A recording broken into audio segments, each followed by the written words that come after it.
Car lorry ಮುಖಾಮುಖಿ ಡಿಕ್ಕಿ ಪತ್ರಕರ್ತರ ಸಾವು. ಕಾರು ಮತ್ತು ಲಾರಿ ನಡುವೆ ಮುಖಾಮುಖಿ ಡಿಕ್ಕಿಯಾಗಿ ಹಿರಿಯ ಪತ್ರಕರ್ತ ಸಾವನ್ನಪ್ಪಿರುವ ಘಟನೆ ಪಟ್ಟಣದ ಮೈಸೂರು ತುಮಕೂರು ರಾಷ್ಟ್ರೀಯ ಹೆದ್ದಾರಿ ತೊಳಲಿ ಗ್ರಾಮದ ಸಮೀಪ ನಡೆದಿದೆ.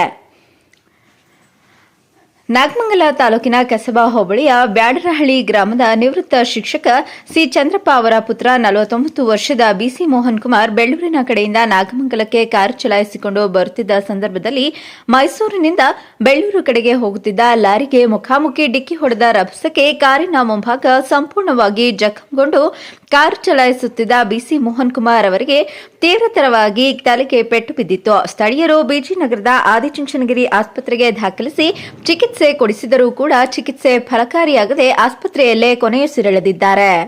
ಇನ್ನು ಪ್ರಜಾವಾಣಿ, ವಿಜಯವಾಣಿ, ಆಂದೋಲನ ಸೇರಿದಂತೆ ಹಲವು ದಿನಪತ್ರಿಕೆಗಳಲ್ಲಿ ಸೇವೆ ಸಲ್ಲಿಸಿದರು.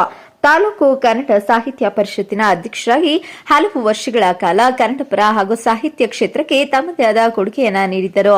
ಪ್ರಸ್ತುತ ಪತ್ರಕರ್ತ ವೃತ್ತಿಯ ಜೊತೆಗೆ ತಾಲೂಕು ಹೇಮಾವತಿ ನೀರು ಬಳಕೆದಾರರ ಸಂಘದ ಅಧ್ಯಕ್ಷರಾಗಿದ್ದ ಇವರು ತಾಲೂಕಿನ ಹೇಮಾವತಿ ನಾಲೆಗಳಿಗೆ ನೀರು ಹರಿಸುವಲ್ಲಿ ಪ್ರಮುಖ ಪಾತ್ರ ವಹಿಸಿದ್ದರು. ಇವರು ರೈತರ ಪರವಾಗಿ ಹಾಗೂ ಕನ್ನಡ ಪರವಾಗಿ ಹಲವು ಹೋರಾಟಗಳಲ್ಲಿ ಪಾಲ್ಗೊಂಡಿದ್ದರು. ತರುಣ್ ಕುಮಾರ್, ಚಾಮುಂಡಿ ನ್ಯೂಸ್, ಮಂಡ್ಯ ಜಿಲ್ಲೆ.